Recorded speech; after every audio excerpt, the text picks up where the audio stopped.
إن الحمد لله نحمده ونستعينه ونستغفره ونعوذ بالله من شرور أنفسنا ومن سيئات أعمالنا من يهده الله فلا مضل له ومن يضلل فلا هادي له وأشهد أن لا إله إلا الله وأشهد أن محمدا عبده ورسوله أما بعد فإن خير الحديث كتاب الله وخير الهدي هدي محمد صلى الله عليه وسلم وشر الأمور محدثاتها وكل محدثة بدعة وكل بدعة ضلالة وكل ضلالة في النار. يا أيها الذين آمنوا اتقوا الله حق تقاته ولا تموتن إلا وأنتم مسلمون. يا أيها الناس اتقوا ربكم الذي خلقكم من نفس واحدة وخلق منها زوجها وبث منهما رجالا كثيرا ونساء واتقوا الله الذي تساءلون به والأرحام إن الله كان عليكم رقيبا. يا أيها الذين آمنوا اتقوا الله وقولوا قولا سديدا يصلح لكم أعمالكم ويغفر لكم ذنوبكم ومن يطع الله ورسوله فقد فاز فوزا عظيما. يقول الله تبارك وتعالى في كتابه العزيز: أعوذ بالله من الشيطان الرجيم بسم الله الرحمن الرحيم وما آتاكم الرسول فخذوه وما نهاكم عنه فانتهوا. وقال الله تبارك وتعالى: والذين يؤذون الله ورسوله لعنوا في الدنيا والآخرة وأعد لهم عذابا أليما. وعن حذيفة بن اليمان رضي الله تعالى عنه قال: كان الناس يسألون رسول الله صلى الله عليه وسلم عن الخير وكنت أسأله عن الشر مخافة أن يدركني فقلت: يا رسول الله إنا كنا في جاهلية وشر فجاءنا الله بهذا الخير فهل بعد هذا الخير من شر؟ قال: نعم. قلت: يا رسول الله فهل بعد ذلك الشر من خير؟ قال: نعم وفيه دخل. قلت: وما دخله؟ قال: قوم يهدون بغير هدي تعرف منه وتنكر.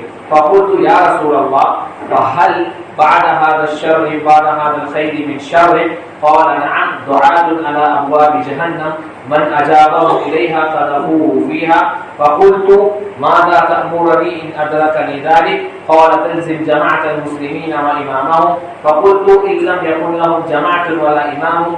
فقال: فاعتزل تلك الفرق كلها وأن تعض بأصل شجرة حتى يدركك الموت وأنت على ذلك. رواه البخاري في کتابه. تمام طرح کی تعریف مد و ثنا صرف اللہ تبارک و تعالیٰ کے لیے لائق ہے جو خالق کائنات مالک ارض و سما ہے.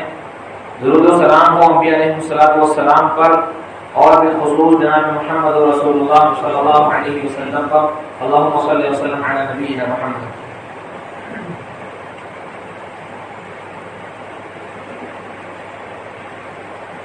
انسان یا یہ کہیے کہ ہم فی الحال موجودہ وقت میں جس دور میں ہم لوگ زندگی گزار رہے ہیں اس کی حقیقت سے ہر کوئی آشنا ہے. یہ کسی سے مخفی نہیں ہے کہ یہ کس قدر پرفتن دور ہے اور کتنے فتنوں اور ابتلاء اور آزمائشوں کا یہ دور ہے. اللہ کل حال ان چیزوں کی تفصیل میں جانے کا نہ تو وقت ہے اور نہ اس کی ضرورت، کیونکہ یہ حقیقت کسی سے بھی مخفی اور پوشیدہ نہیں ہے. بس کچھ حدیثیں ہیں اللہ کے رسول علیہ الصلوۃ والسلام کی جو آپ کی پیشن گوئیاں تھی اور آپ کے نبوت کی سچی نشانی اور علامتوں میں سے تھی کہ جو حرف بحرف پوری ہوتی دکھائی دے رہی ہیں بلکہ ہو رہی ہیں. کئی حدیثیں ہیں لیکن ہم نے کچھ حدیثوں کو ذخیرہ حدیث میں سے منتخب کیا ہے، جن میں سے سب سے پہلی حدیث یہ ہے: وعن ابی ہریرہ رضی اللہ تعالی عنہ قال: قال رسول الله صلى الله عليه وسلم: بادروا بالعمل فتنا كقطع الليل المظلم يصبح الرجل مؤمنا ويمسي كافرا او يمسي مؤمنا ويصبح كافرا يبيع دينه بعرض من الدنيا. رواه مسلم في کتاب الایمان. صحیح مسلم کتاب الایمان کی روایت ہے. ابو ہریرہ رضی اللہ عنہ کہتے ہیں کہ اللہ کے رسول علیہ الصلوۃ والسلام نے کہا: بادروا بالعمل فتنا. فتنوں کا وقت اور دور آنے سے پہلے تم لوگ عمل کرنے میں جلدی کرو، خیر کرنے میں جلدی کرو. اور وہ فتنوں کا دور کیسا ہوگا کہ کقطع اللیل المظلم، رات کی تاریکی اور اندھیری رات کی طرح ہوگا. جس طرح انسان اندھیرے اور تاریکی میں راستہ بھٹک جاتا ہے اور غلط راہ پر چل پڑتا ہے، ویسے ہی حال ہوگا. وہ دور فتنوں کا ایسا دور ہوگا، اندھیریوں اور تاریکیوں والے فتنے ایسے ہوں گے جو بظاہر بہت خوبصورت دکھائی دیں گے، حقیقت میں وہ دلالت اور گمراہی ہوں گے. تو ایسے فتنوں کا دور آنے سے پہلے خیر کے کاموں میں جلدی کرو. اور کیسے فتنے ہوں گے؟ یصبح الرجل مؤمنا ویمسی کافرا، آدمی ایمان کی حالت میں صبح کرے گا اور شام ہوتے ہوتے کافر ہو جائے گا. اور یمسی مؤمنا ویصبح کافرا، شام کے اندر وہ ایمان والا ہوگا لیکن صبح آتے آتے وہ کافر ہو جائے گا. یبیع دینہ بعرض من الدنیا، حال یہاں تک ہو جائے گا کہ دنیا کی تھوڑی سی قیمت یا دنیا کی تھوڑی سی شہرت اور مال کی خاطر لوگ اپنے دین اور ایمان کا سودا کر لیں گے. آج اس حدیث کو پریکٹیکلی سمجھنے کے لیے ہمیں بہت زیادہ غور و فکر کرنے یا دقت اور نظر کی ضرورت نہیں ہے، کیونکہ چیز بالکل واضح ہے. ایسے ہی دوسری حدیث اللہ کے رسول علیہ السلام نے کہا، وعن اسامہ رضی اللہ تعالی عنہ اشرف النبی صلی اللہ علیہ وسلم على أطم من آطام المدینة ثم قال هل ترون ما أرى إني لأرى مواقع الفتن خلال بيوتكم كمواقع القطر. رواه مسلم في کتاب الفتن ورواه البخاری في کتاب المغازی. تو اس روایت کے راوی اسامہ رضی اللہ عنہ وہ کہتے ہیں کہ اللہ کے رسول علیہ الصلوۃ والسلام مدینے کے ایک اونچے مقام پر، اردو کہتے ہیں ٹیلا، یا جو ہمارے یہاں جیسے چٹان وغیرہ کے سینس میں ہے، تو ایک چھوٹا ٹیلا مدینہ کا جس پر اللہ کے رسول علیہ الصلوۃ والسلام چڑھے اور آپ نے کہا کہ هل ترون ما ارى، کیا جن چیزوں کو میں دیکھ رہا ہوں وہ چیزیں تم دیکھ پا رہے ہو؟ انی لارى مواقع الفتن خلال بيوتكم كمواقع الفتن، میں تمہارے گھروں میں فتنوں کے نزول کو اسی طرح دیکھ رہا ہوں جس طریقے سے بارش نازل ہوگی. تمہارے درمیان اور تمہارے گھروں کے اندر میں فتنوں کو اتنی کثرت سے نازل ہوتے ہوئے دیکھ رہا ہوں جیسے کہ کثرت کے ساتھ بارش کے قطرات نازل ہوتے ہیں اور بارش کا نزول ہوتا ہے. آج ہم غور کریں تو یہ حقیقت اور یہ حدیث ہمیں بہت اچھی طریقے سے سمجھ میں آتی ہے کہ کس طریقے سے ہمارے درمیان ہمارے گھروں میں ایسی چیزیں ہیں جو ہمیں فتنے میں ڈالتی ہیں اور ہمارے لیے فتنہ بنی ہوئی ہے. اب ایک روایت، ایک بہت پیاری روایت ہے، وہ بھی اسامہ رضی اللہ تعالیٰ عنہ سے ہے. وعن حذیفہ بن یمان رضی اللہ عنہ سے، وعن حذیفہ بن الیمان رضی اللہ تعالیٰ عنہ یقول كان الناس يسألون رسول الله صلى الله عليه وسلم عن الخير وكنت أسأله عن الشر فقلت مخافة أن يدركني فقلت يا رسول الله إنا كنا في جاهلية وشر فجاءنا الله بهذا الخير فهل بعد هذا الخير من شر؟ قال نعم. فقلت فهل بعد هذا الخير بعد هذا الشر من خير؟ قال نعم وفيه دخل. قلت يا رسول الله فهل بعد هذا الشر من بعد هذا الخير من شر؟ قال نعم دعاة إلى أبواب جهنم من أجابهم إليها قذفوه فيها. فقلت يا رسول الله ماذا تأمرني إن أدركني ذلك؟ قال أن تعدى بأصل شجرة حتى يدركك الموت وأن تكون على ذلك. یہ صحیح بخاری کتاب الفتن کی بات ہے. حذیفہ بن یمان رضی اللہ تعالیٰ عنہ کہتے ہیں کہ لوگ اللہ کے رسول علیہ السلام سے خیر کے بارے میں پوچھتے تھے، خیر کے کاموں کا پوچھتے تھے. وَكُنْتُ أَسْأَلُهُ عَنِ الشَّرِّ، لیکن میں اللہ کے رسول علیہ السلام سے شر اور برائی کے بارے میں پوچھتا تھا. مخافۃ ان یدرکنی، اس ڈر سے کہ کہیں مجھے وہ برائی اور فتنہ مجھے نہ پہنچ جائے. خیر تو پتہ ہے لیکن شر کیا ہے، برائی کیا ہے، فتنہ کیا ہے، وہ میں اللہ کے رسول علیہ السلام سے پوچھا کرتا تھا. مخافۃ ان یدرکنی، اس ڈر سے کہ کہیں مجھے وہ فتنہ اور شر لاحق نہ ہو جائے. تو میں نے کہا اللہ کے رسول علیہ السلام ہم جاہلیت میں تھے اور شر کے کاموں میں تھے. فجاءنا اللہ بہذا الخیر، تو اللہ تبارک و تعالیٰ نے اس خیر یعنی ایمان اور اسلام کو لے آیا. تو کیا اس خیر یعنی ایمان اور اسلام کے بعد میں کوئی شر کوئی فتنہ ہوگا؟ آپ نے کہا کہ ہاں. قال نعم، فتنہ ہوگا. تو یہاں جو اللہ کے رسول علیہ السلام نے کہا کہ خیر کے بعد شر آئے گا، تو یہاں دو چیزیں مراد ہیں. امام ابن حجر نے فتح الباری میں اس چیز کا ذکر کیا ہے کہ اسلام کے بعد جس شر کی طرف اللہ کے رسول علیہ السلام نے اشارہ کیا ہے وہ فتنے ہیں جو عثمان رضی اللہ عنہ کی شہادت کے بعد واقع ہوئے، یا یہاں پر شر سے مراد یہ ہے کہ ایمان کے بعد میں جو لوگ ایمان سے پھر جائیں گے، یا اس کے بعد ان کے گناہوں کے اعتبار سے جو شر ان کو آخرت میں ملے گی، جو سزا آخرت میں ہوگی، وہ مراد ہے۔ اور پہلی اور دوسری بات دونوں ہے، لیکن اقرب الی الصواب لگتی ہے کہ فتنوں سے مراد یہی والی بات ہے کہ جو عثمان رضی اللہ عنہ کی شہادت کے بعد جو واقعات اور فتنے رونما ہوئے، اس سے یہ مراد ہے۔ پھر اس کے بعد میں نے پوچھا کہ فَهَلْ بَعْدَ هَذَا الشَّرِّ مِنْ خَيْرٍ، کہ کیا یہ شر اور فتنوں کے دور کے بعد میں کوئی خیر کا دور آئے گا؟ قال نعم، کہا کہ ہاں آئے گا، وَفِيهِ دَخَنٌ، لیکن وہ خالص خیر کا دور نہیں ہوگا، اس کے اندر ناپسندیدگی ہوگی، مکروہ چیزیں ہوں گی۔ اور دخن کہتے ہیں مطلب ہر ناپسندیدہ اور مکروہ چیز کو۔ تو دراصل یہ اشارہ ہے کہ اس دور کے بعد میں عثمان رضی اللہ عنہ کی شہادت کے بعد جو وقت اور جو دور آئے گا، اس میں خیر بھی ہوگی، لیکن وہ خیر پہلی خیر کے جیسی نہیں ہوگی، بلکہ وہ مکروہات اور مطلب مقدر چیزیں اس کے اندر بھی پائی جائیں گی۔ تو میں نے پوچھا کہ وما دخل نہیں، کہ وہ برائیاں کیا ہوگی؟ تو آپ نے کہا قوم یہدون بغیر ہدی، ایسے لوگ آئیں گے جو میرے طریقے کو چھوڑ کر کسی اور طریقے کے ہدایت حاصل کریں گے۔ تعرف منہم ما تنکر، ان کے اعمال ایسے ہوں گے جن میں کچھ تم کو اچھے لگیں گے، پسند آئیں گے، اور کچھ ایسے اعمال ہوں گے جن کو تم برا سمجھو گے۔ پھر میں نے پوچھا کہ یہ جو خیر کا دور ہے جس میں خالص خیر نہیں ہے بلکہ مکروہ چیزیں بھی ہیں، کیا اس خیر والے دور کے بعد کوئی شر کا دور آئے گا؟ قال نعم، کہا کہ ہاں دور آئے گا، اور وہ دور کیسا ہوگا؟ دعات علی ابواب جہنم من اجابہم الیہا قذفوہ فیہا، کہ ایسے دعات آئیں گے، ایسے داعی آئیں گے جو لوگوں کو جہنم کی طرف بلائیں گے۔ من اجابہم الیہا قذفوہ فیہا، اور جو ان کی دعوت قبول کر لے گا وہ اس کو جہنم کے راستے پر لے جائیں گے۔ تو میں نے پوچھا اللہ کے رسول علیہ الصلوۃ والسلام سے کہ فما تأمرنی ان ادرکنی ذلک، تو میں اگر ایسا دور پا لوں جس میں یہ وقت آ جائے کہ ایسے داعی اور ایسے دعات آئیں جو لوگوں کو جہنم کی طرف بلائیں اور جہنم کی طرف لے جائیں، میں ایسا دور پاؤں تو کیا کروں؟ آپ نے کہا تلزم جماعت المسلمین و امامہم، مسلمانوں کی جماعت اور ان کے امام کو لازم پکڑ لو۔ تو پھر میں نے پوچھا کہ وَإِن لَّمْ يَكُن لَّهُمْ جَمَاعَةٌ وَلَا إِمَامٌ، اگر مسلمانوں کا کوئی امام اور کوئی جماعت ہی نہ ہو تو میں کیا کروں؟ تو آپ نے کہا کہ أَن تَعَوْضَ بِأَصْلِ شَجَرَةٍ حتی یدرکک الموت وانت علی ذلک، پھر تمہارے لیے بہتر یہ ہے کہ تم کسی پیڑ کی درخت کو پکڑ لو اور اس کو مضبوطی سے تھام لو اور اسی سے لگے رہو یہاں تک کہ تمہیں موت آ جائے اور تم اسی حال میں ہو۔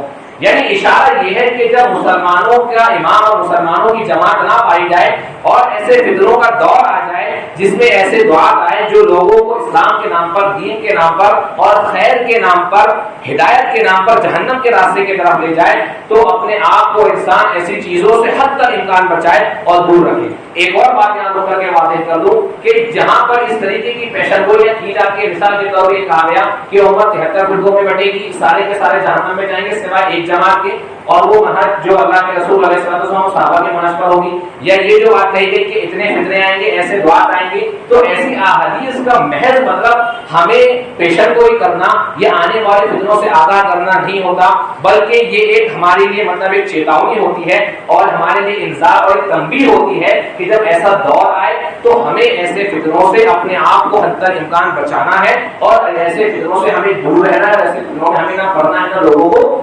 ڈالنا ہے۔ اللہ کو لحاظ ان احادیث کو سامنے رکھ کر کے اگر ہم موجودہ وقت اور حالات کا جائزہ لیں اور ان میں غور کریں تو ہمیں سمجھ میں آتا ہے کہ واقعی یہ ایسا دور ہے اور ایسا وقت ہے کہ جس میں بہت خوبصورت اسماء اور نام کے ساتھ میں لوگوں کو راغب کیا جاتا ہے اور بلایا جاتا ہے، اور لوگ ان کے ظاہر کو دیکھ کر مرعوب ہو جاتے ہیں اور ان کے طرف مائل ہوتے ہیں، اور حقیقت میں وہ اپنے آپ کو ایک خیر کا راستہ سمجھ کر، جو کہ خیر نہیں ہے، ایک خیر کے جذبے کے ساتھ جاتے ہیں اس چیز کے طرف، لیکن وہ شر ہوتی ہے اور ہدایت نہیں بلکہ گمراہی ہوتی ہے، اور وہ جنت نہیں بلکہ جہنم تک لے جانے کا راستہ ہوتا ہے۔ اللہ کو لحاظ اب جب ایسا دور آئے تو ایک مسلمان کا یا مومن کا موقف کیا ہونا چاہیے، یا ہمیں کیا موقف اختیار کرنا چاہیے؟ اس کو بھی اللہ کے رسول علیہ السلام نے بیان فرمایا۔ آپ نے کہا سنن ماجہ کی روایت ہے، مقدمے میں سنن ماجہ کی روایت موجود ہے کہ وعن العرباض بن ساریہ رضی اللہ تعالی عنہ یقول وعدنا رسول اللہ صلی اللہ علیہ وسلم موعظة وجلت منها القلوب وذرفت منها العيون فقلنا يا رسول الله إن هذه لموعظة مودع فماذا تعهد إلينا قال قد تركتهم على البيضاء ليلها كنهارها لا يزيغ عنها بعد إلا هالك.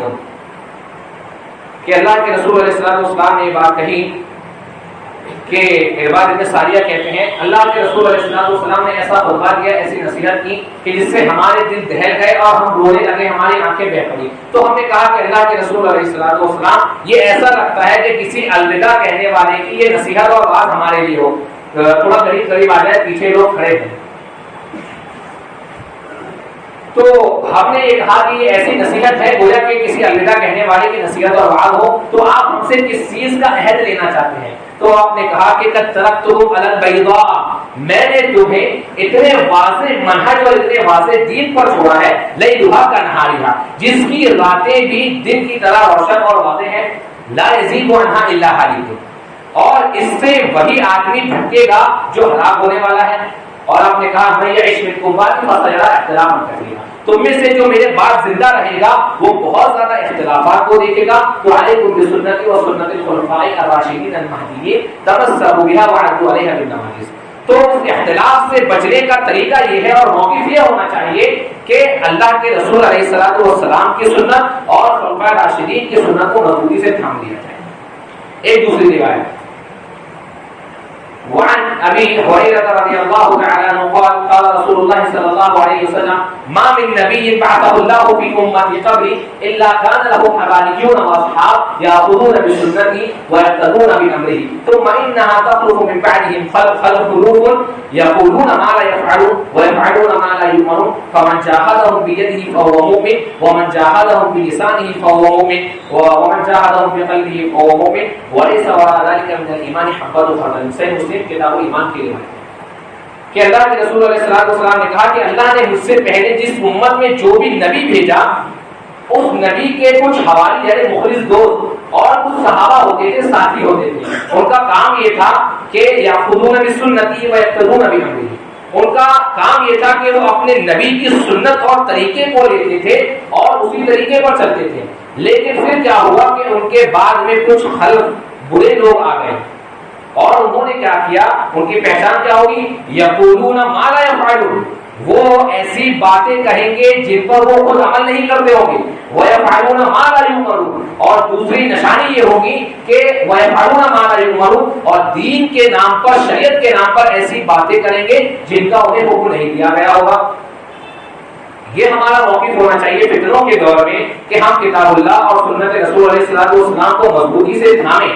اب ایسے وقت میں ہمارا ایک دوسرا کردار کیا ہے، ایسے برے لوگوں کے بارے میں اور شر پسند لوگوں کے بارے میں، فمن جاہدہم بیدہ فہو مؤمن، جو ایسے فتنوں کی مخالفت کرے گا، اپنے ہاتھ سے ایسے فتنوں کو اور ایسے شر کو روکے گا، وہ ایمان والا ہے. ومن جاہدہم بقلبہ فہو مؤمن، اور جو اپنے دل سے ومن جاہدہم بلسانہ فہو مؤمن، اور جو اپنی زبان سے اس کو برا جانے گا، اس کا رد کرے گا، اس کا دفاع کرے گا ان فتنوں سے لوگوں کا، تو وہ مومن ہے.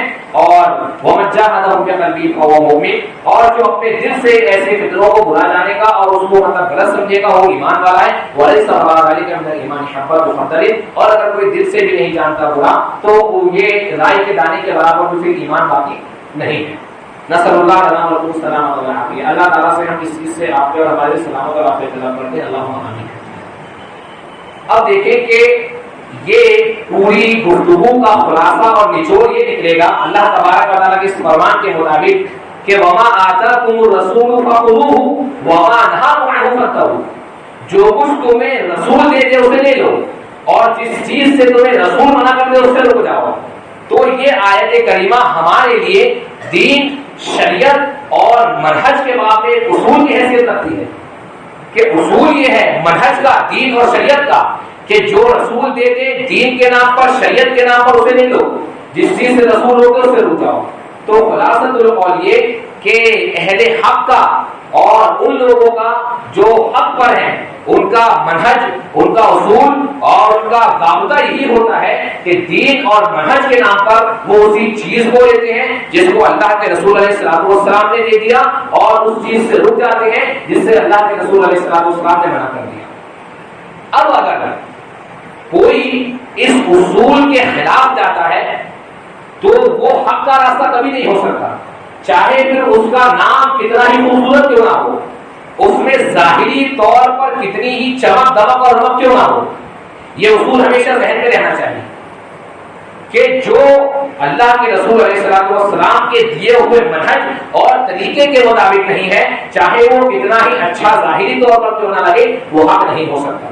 ہمارے یہاں ہوتا یہی ہے کہ ہم اصل کو چھوڑ کر ظاہری اور سطحی چیزوں سے بہت جلدی مرعوب ہو جاتے ہیں کہ فلاں بہت اچھا ہوتا ہے، فلاں کا ظاہری کام بہت اچھا ہے، وہ لوگ اسلامی سماج اور معاشرے سے سود کا بائیکاٹ کرتے ہیں، اسلامی بینکنگ کا قائم کرتے ہیں، اس کا نظام بناتے ہیں۔ یہ ظاہری چیزیں ہیں، ان کو بنیاد بنا کر کے کسی سے مرعوب ہو جانا یہ حماقت اور بیوقوفی ہے، اصل کو چھوڑ کر کے۔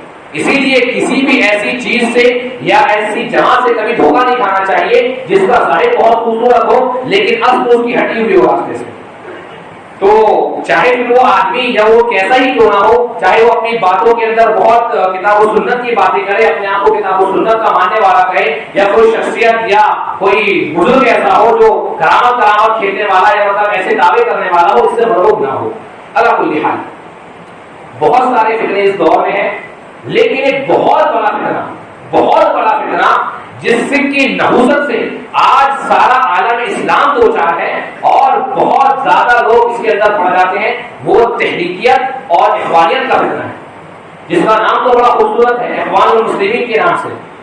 یہ فتنہ بہت ہی خوبصورت انداز میں لوگوں کو راہ حق سے بھٹکاتا ہے، اور ان کی تنظیم کی جو تاریخ ہے میں نہیں سمجھتا کہ اس کے بارے میں جاننا اتنا اہم اور ضروری ہے، لیکن بہت مختصر یہ کہ اس کی اخوان المسلمین کی جو بنیاد ہے وہ حسن البنا نے 1928 میں مصر میں رکھی، اور بنیادی طور پر ان کا جو شعار ہے وہ یہ کہ تحکیم بکتاب اللہ، کہ اللہ تبارک و تعالیٰ کی کتاب کے مطابق حکم کیا جائے، فیصلہ کیا جائے، اور یہ اس کو مطلب ایک طور سے بس یہ بنیاد ہے کہ اسلامی خلافت کو نافذ کیا جائے۔ یہ ایک بہت ہی بنیادی مطلب ان کا جو شعیرہ کہہ لیجیے، شعیرہ تو نہیں کہہ سکتے اس کو، لیکن جو ان کی نشانی اور ان کا جو قول ہے جس کی بنیاد پر لوگ مرعوب ہو جاتے ہیں، نام کتنا جائے اخوان المسلمین، اور ان کا کام کی بنیاد کتنی پیاری نظر آتی ہے، اسلامی خلافت لانا، اللہ کی سرزمین کو طاغوت کے حکم سے، شیطان کے حکم سے پاک کرنا ہے، اللہ کا حکم لانا ہے۔ بہت جلدی انسان معروف ہو جاتا ہے اس چیز سے۔ لیکن ان کے جو ایک تو حسن البنا ہے جنہوں نے مطلب اس کی بنیاد رکھی 1928 میں مصر میں، اور اس کے علاوہ عمر ترمسانی ہے اور سعید حوایا ہے، اور ابھی جو اسی طریقے سے سید قطب ہے، اور موجودہ دور میں یوسف القرضاوی ہیں جو ان کے فی الحال امیر المومنین بنے بیٹھے ہیں قطر کے اندر۔ تو یہ کچھ ان کے نمایاں شخصیات ہیں۔ اگر صرف محض ان کے اکابرین یا ان کے رؤسا کے افکار اور عقائد پر ہی اگر گفتگو کر لی جائے تو بہت لمبی بات ہو جائے گی۔ اس سلسلے میں سمجھتا ہوں کہ 2 کتابیں، لیکن بدقسمتی سے وہ ابھی تک کی اردو زبان میں موجود نہیں ہے۔ المورد العزم یہ کر کے ایک کتاب ہے، اور ایک کتاب اور ایک رسالے کی شکل میں کہ رسالۃ فی منتظم جماعت المسلمین۔ تو یہاں پر جو ہے آپ دیکھیں جو کتاب کا میں نے حوالہ بھی کیا ہے کہ رسالۃ فی منتظم جماعت المسلمین، تو اس میں ان کے متعلق عالم اسلام کے 30 بڑے بڑے علماء، بارزین علماء کے فتاوے ہیں نام کے ساتھ میں، اور کئی ایک جو اسلامی فتویٰ کمیٹیاں لجنائیں جو ہیں ان کے فتاوے ہیں۔ تو اس کو ذکر کرنے سے پہلے بہت مختصر ان کی جو شخصیت حسن البنا کی اس پر غور کرتے ہیں۔ یہ در حقیقت حسن البنا کا جو تعلق ہے وہ ایک صوفی سلسلے سے ہے، مضافیہ کر کے صوفی سلسلہ ہے، مضافیہ صوفی سلسلے سے ان کا تعلق ہے، اور خود ان کے اپنے ہمنواؤں کی، ان کی خود کی اپنی ان کے سگے بھائیوں کی عبارتیں موجود ہیں، کتابوں کے اندر حوالے موجود ہیں کہ یہ خود کہتے ہیں کہ مصر میں مسجد توبہ نام کی ایک مسجد تھی جہاں پر ہر رات میں صوفیہ کی مجلس ہوتی تھی، اور وہاں پر صوفیہ کا خصوصی ذکر ہوتا تھا جس میں یہ اس خصوصی ذکر میں شرکت کرتے تھے حسن البنا۔ اور اس کے علاوہ یہ خود کہتے ہیں کہ میں ربیع الاول، 1 ربیع الاول سے لے کر 12 ربیع الاول تک کے میلاد کے نام پر جتنے جلوس نکلتے تھے میں ان میں تعظیم اور توقیر کے ساتھ شرکت کرتا تھا۔ تو یہ بہت ہی مختصر طور پہ یہ ہے کہ یہ حسن البنا جو ہے صوفیت زدہ انسان تھا اور صوفیت سے متاثر تھا. تو اس جماعت کا بانی جب صوفیت سے متاثر ہو تو یہ جماعت کیسے صوفیت کے افکار اور نظریات سے پاک ہو سکتی ہے؟ کیونکہ لازمی چیز ہے جس جماعت کا مؤسس اور قائد جس افکار اور نظریات کا حامل ہوگا وہ نظریات اور افکار اس جماعت کے لازمی طور پر ہیں. اب جیسے کہ کچھ علماء کا میں احمد شاکر کا ذکر کرتا ہوں، مصری عالم ہے، تو احمد شاکر سے خوارج کے ان کے بارے میں پوچھا کہ اخوان المسلمین کے بارے میں انہوں نے کہا الاخوان المسلمین خوارج هذا العصر. اخوان المسلمین یہ اس دور کے خوارج ہیں. بعض علماء نے کہا کہ ان کے یہاں پر صوفیہ کی بہت بڑی بڑی گمراہیاں جیسے کہ وحدت الوجود پایا جاتا ہے، اور اسی طریقے سے بعض علماء نے ان کے بارے میں یہ کہا کہ یہ باطنیہ کی ایک شکل ہے. باطنیہ کو یعنی جو اسماعیل باطنی شیعہ ہے ان کی ایک شکل ہے. تو یہ خلاصۃ القول یہ ہے کہ ان کی جو اصل ہے یا جو ان کا جو بنیاد ہے وہ صوفیت، خارجیت، رافضیت اور شیعت سے ملا ہوا ایک مرکب ہے جو بہت خوبصورت نظر آتا ہے. اس کی اصل یہ ہے کہ یہ صوفیت کا، شیعیت اور رافضیت کا اور خارجیت کا ایک مجموعہ ایک مرکب ہے. آگے جب بات پھیلے گی اور چیزیں آئیں گی تو انشاءاللہ بہت کل کر کے یہ چیز واضح ہو جائے گی. یہاں پر میں صرف انشاءاللہ نکات کی شکل میں ان کے منہج کی خرابیاں جو ہیں وہ بیان کرنے کی کوشش کروں گا انشاءاللہ. اچھا، ایک سوال یہ پیدا ہو سکتا ہے کہ اخوان المسلمین تو مصر میں ہے یا دیگر خلیجی ممالک میں ہے، ہندوستان میں ایسی کوئی جماعت اسلام کی نہیں ہے، تو پھر اس موضوع کی ضرورت کیوں ہے؟ یہ اس موضوع کو یہاں کیوں بیان کیا جا رہا ہے؟ جواب عرض یہ ہے میرے محترم کہ اگرچہ اس نام کی کوئی جماعت ہندوستان میں بظاہر نہیں ہے، لیکن اس جماعت کے ماننے والے آج بھی موجود ہیں. اس جماعت کے افکار، نظریات آج بھی جہاں کے لوگوں میں پائے جاتے ہیں. نام اور تاریخ کو وہ بھلے ہی انکار کیوں نہ کرے، لیکن سید قطب آپ دیکھ رہے، چاہے سید قطب ہو یا یوسف القرضاوی ہو یا حسن البنا ہو یا جو ان کے مؤسسین اور قائدین ہیں، آج بھی ہمارے یہاں کے جو لوگ ہیں ہندوستان کے خصوصی طور پہ جو اخوانی اور تحریک کی فکر کے حاملین ہیں وہ یوسف القرضاوی کو آج بھی امیر المومنین مانتے ہیں. تو وجہ یہی ہے کہ بھلے ہی اس نام سے نہ ہو لیکن افکار اور نظریات موجود ہیں جو بہت خطرناک طریقے سے ہمارے سماج اور معاشرے میں پھیل رہے ہیں اور نوجوانوں کو بہت بری طریقے سے گمراہ کر رہے ہیں. اس کی وجہ بیان کرنے کے لیے سب سے پہلے بنیادی خرابی ان کے منہج کی یہ ہے کہ ان کے یہاں پر توحید الوہیت کے اندر تحول اور اہتمام پایا جاتا ہے. اس کا مطلب یہ ہے کہ انہوں نے اپنی دعوت کی جو اصل اور جو بنیاد ہے وہ توحید الوہیت کو نہیں بنایا ہے. توحید الوہیت کو انہوں نے اپنی بنیاد نہیں بنایا، جبکہ آپ دیکھ لیں سارے انبیاء کی دعوت کی جو انتہا ہے، جو اصل ہے، وہ سوائے توحید الوہیت کا وقت نہیں ہے. انتہا جو ہے اور اصل مقصود جو ہے ابتدائی دور میں آپ دیکھیں اللہ نے کہا وَلَقَدْ بَعَثْنَا فِي كُلِّ أُمَّةٍ رَسُولًا أَنِ اعْبُدُوا اللَّهَ وَاجْتَنِبُوا الطَّاغُوتَ. ہم نے ہر امت کے اندر ایک رسول بھیجا تاکہ لوگ اللہ تبارک و تعالیٰ کی عبادت کریں اور طاغوت کی عبادت سے بچیں. خدا دیکھیں اللہ کے رسول علیہ السلام نے 13 سال جو مکی دور ہے اس میں عقائد پر کام کیا اور توحید کے اوپر آپ نے سارا زور دیا. بقیہ جو احکامات تھے سوائے چند احکام کے وہ مدینے کے اندر فرض ہوئے. اسی طریقے سے نوح علیہ السلام کی دیکھ جائے 950 سال اللہ نے جو کہا فَلَبِثَ فِيهِمْ أَلْفَ سَنَةٍ إِلَّا 50 عَامًا، 950 سال کس بات کا درس دیا؟ أَنِ اعْبُدُوا اللَّهَ وَاتَّقُوهُ وَأَطِيعُوهُ، اللہ کی عبادت کرو اور میری اطاعت کرو. 950 سال تک کے رسالت اور توحید الوہیت کا ہی درس چلتا رہا کیونکہ قوم اس سے آگے بڑھی ہی نہیں، اس لیے اور دوسری کسی چیز کی ضرورت نہیں آئی اور ایمان لانے والے بہت بڑے لوگ تھے. اور خود آپ دیکھیں کہ جب معاذ بن جبل رضی اللہ عنہ کو اللہ کے رسول علیہ السلام نے یمن کی طرف اہل کتاب کو دعوت دینے کے لیے بھیجا، آپ نے کیا کہا کہ انک تاتی قوم من اہل الکتاب فلتکن اول ما تدعوهم الى شہادۃ ان لا الہ الا اللہ، کہ تم اہل کتاب کے پاس داعی بن کر جا رہے ہو تو سب سے پہلی چیز جس کی تم ان کو دعوت دینا وہ لا الہ الا اللہ کی. تمام انبیاء کی دعوت کی اصل اور بنیاد جو ہے وہ توحید الوہیت ہے اور توحید ہے. اور اسی لیے آپ دیکھیں کہ اگر آپ شرک کے اوپر آپ مسائل کو چھیڑیں، آپ ان سے قبوں کو، مزاروں کو اور جو مقابر ہیں ان کو منہدم کرنے کی یا ڈھانے کی ان سے گفتگو کریں تو یہ کہتے ہیں کہ ہم اختلافی مسائل میں نہیں پڑھتے، ہم فروعی مسائل میں نہیں پڑھتے. ابھی کچھ دن پہلے ہی ایک ایسے ہی بھائی ہے، رشتے دار بھی ہیں، وہ میرے ان کا نام میں ذکر نہیں کروں گا، ان سے گفتگو ہوئی اسی چیز پر تو انہوں نے یہی کہا کہ یہ فروعی مسائل ہیں. استغفر اللہ۔ اور پھر میں نے پوچھا ان سے کہ آپ اس چیز کا بائیکاٹ کیوں نہیں کرتے، اس چیز کی مخالفت کیوں نہیں کرتے؟ تو کہتے ہیں کہ ہماری پالیسی کے خلاف ہے۔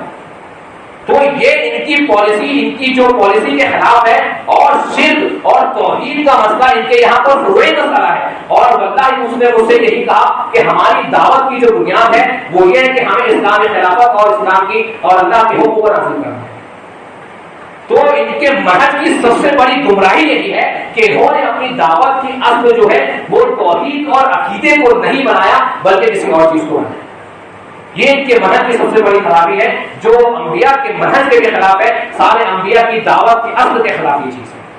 اسی لیے آپ دیکھیں، اور ایک اور چیز میں یہاں پر بتاؤں کہ حسن البنا یہ محترم نے ایک اور بہت عجیب و غریب بات کہی، جس کے لیے انہوں نے اپنی پوری جھوٹ صدر کی، اور ایک اور جماعت اگر یہ جو مودودی کی طرف منسوب ہے ہمارے یہاں پر اور دیگر مقامات پر، انہوں نے بھی اس بات کی پوری کوشش کی اور آج بھی یہی کر رہے ہیں کہ مشرکین کے ساتھ یہ جو اہل شرک ہیں ان کے ساتھ مصالحت ہو جائے، ان کے ساتھ مطلب اتحاد ہو جائے، اہل تشیعوں کے ساتھ اتحاد ہو جائے۔ آج بھی اس کی کوشش سب کر رہے ہیں، اور یہاں تک کہ حسن البنا نے کہہ دیا کہ شیعہ اور سنی اختلاف کوئی چیز نہیں ہے، یہاں پر اتحاد ہونا چاہیے۔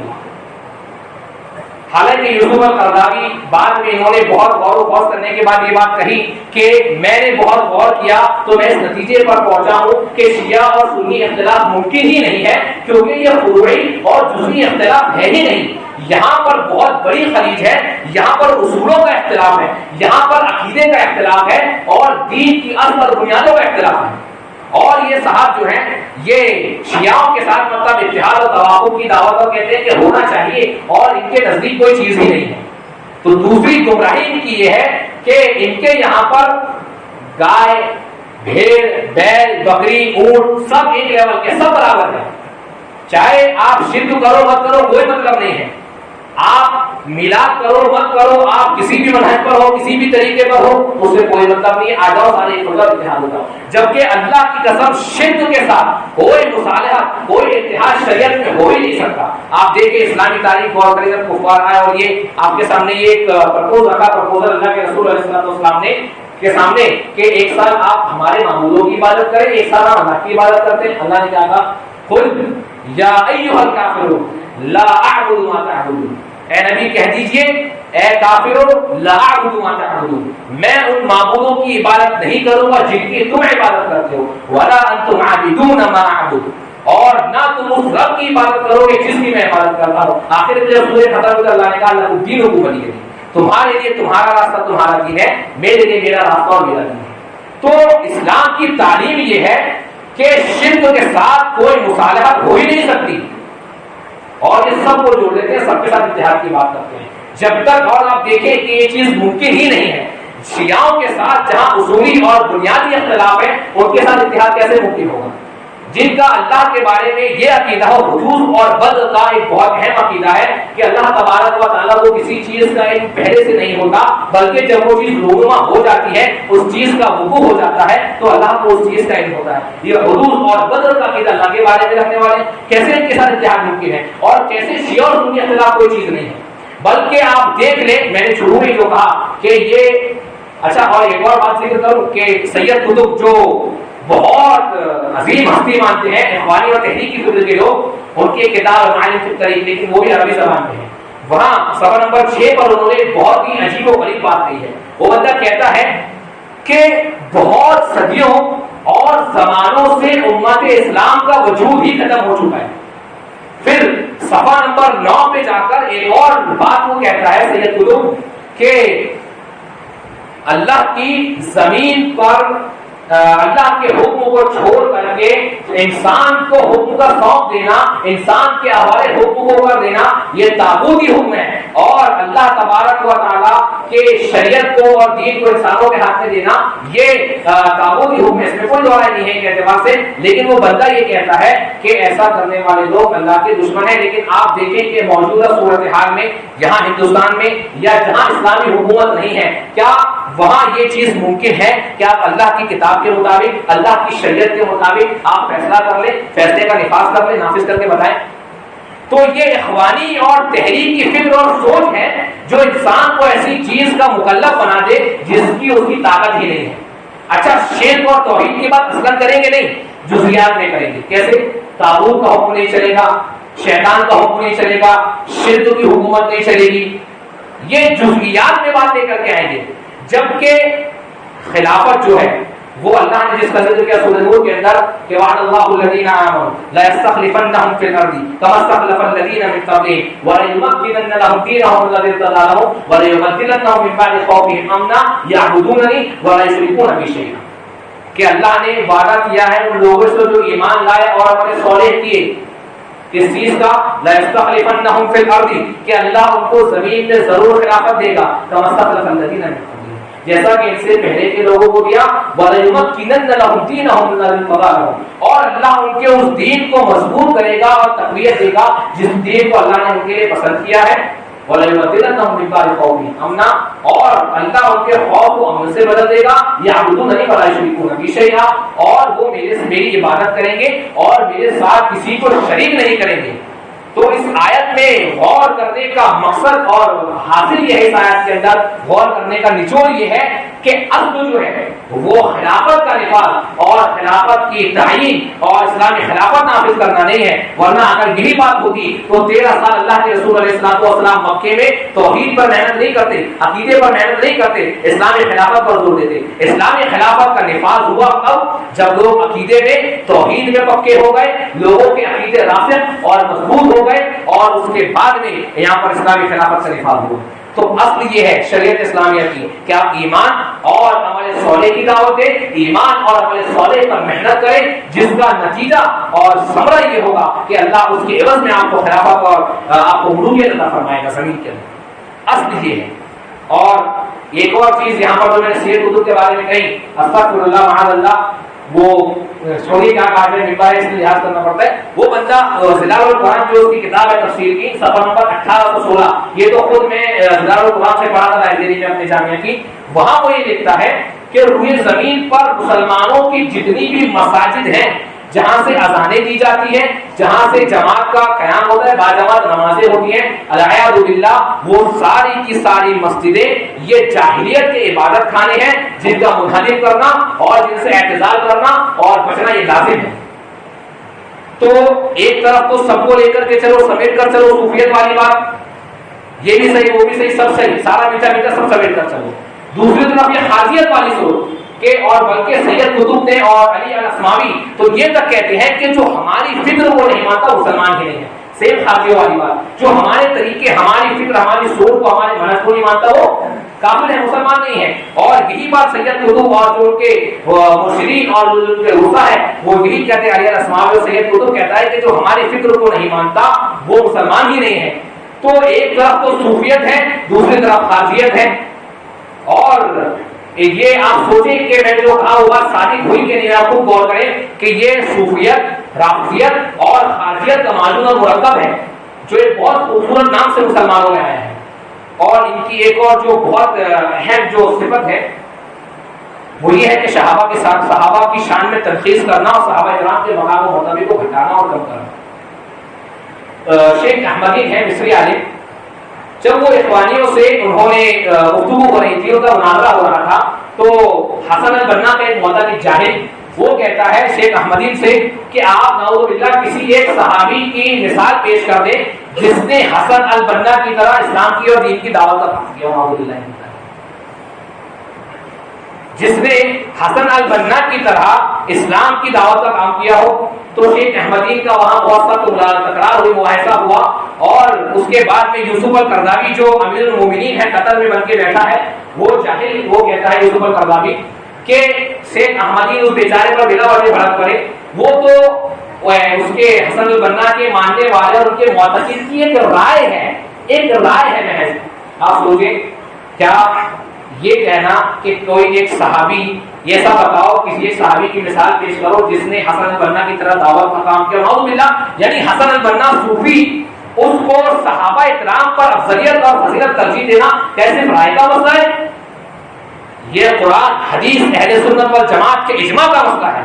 یہ صرف رائے کا مسئلہ نہیں ہے، یہ ہمارے ایمان اور عقیدے کا مسئلہ ہے کہ انبیاء علیہ السلام کے بعد روئے زمین اور کائنات کی سب سے افضل ہستیاں وہ صحابہ کرام ہیں.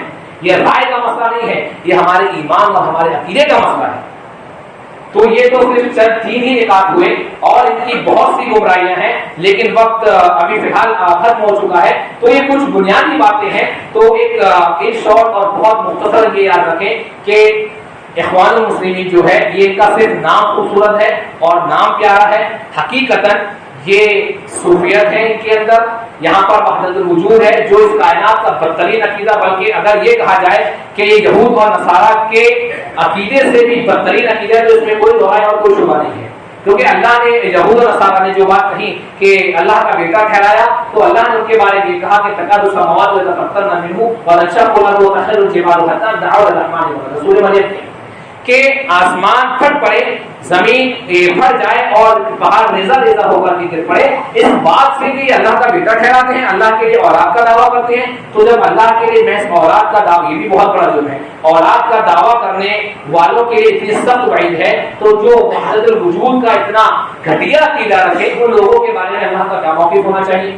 اور ایک اور ثبوت اور دلیل کہ حسن البنا یہ خالص صوفی انسان تھا، اس کی یہ بھی ہے کہ جہاں پر بھی مصر وغیرہ میں قبروں پر، مزاروں پر عرس ہوتے تھے، جلوس ہوتے تھے یا صوفیت ہوتی تھی، وہاں پر یہ جا کر کے اپنی تقریریں، اپنے وعظ کرتا تھا، اور حتیٰ کہ تقریباً عمر تلمسانی جو ان کے رہنماؤں میں سے ہے یا غالباً حسن البنا ہی ہے، جو 20 کلومیٹر دور روزانہ کسی کی قبر پہ جا کر وہاں بیٹھ کر کے استغاثہ اور دعائیں کرتے تھے، نعوذ باللہ۔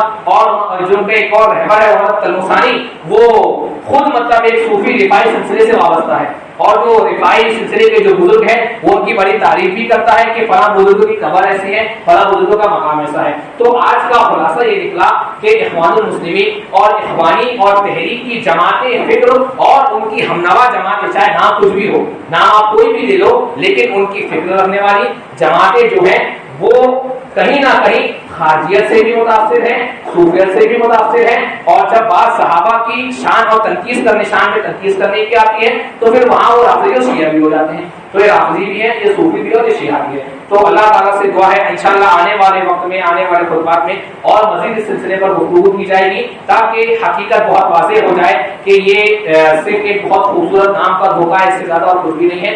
اللہ سے دعا ہے کہ جو باتیں کتاب و سنت کی روشنی میں حق اور درست نہیں ہو، اللہ تبارک و تعالیٰ اس پر عمل کرنے کی توفیق دے اور اس کو سمجھنے کی توفیق دے، اور جو باتیں کتاب و سنت کے حق کے خلاف رہی ہو اللہ تبارک و تعالیٰ اس سے درگزر فرمائے، کیونکہ اللہ ہمارا ایک مناقص در ناقص ہے، کما صرف تیرے علم ہے۔ سبحانک لا علم لنا الا ما علمتنا انک انت العلیم الحکیم۔